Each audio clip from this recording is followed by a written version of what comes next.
పరిశుద్ధుల ప్రేమ గల తండ్రి, ఇంత సులభముగా మాకు ఇంత చిన్న గ్రంథముగా నీ వాక్యాన్ని మా చేత పెట్టవయ్యా. నీ వాక్యాన్ని చదవడానికి, ధ్యానించడానికి, అనుసరించడానికి మాకు కృప దయచేయి.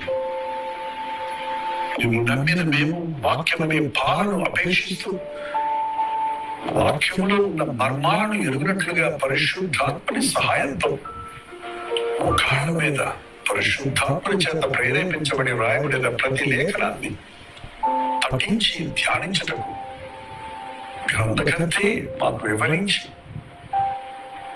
దైవ జ్ఞానంతో మేము నింపబడి లోకములో ఉన్న ప్రతి సమస్యను, పోరాటము ఎదిరించటకు, దైవ నిర్ణయాలను ఎరిగి, దైవ చింతమును ఎరిగి బ్రతుకుటకు, దేవుని ప్రణాళికలు నెరవేర్చు పనిలో మేము వాడబడటకు సహాయం చేయమని క్రీస్తు నామములో అడుగుచున్నాను తండ్రి.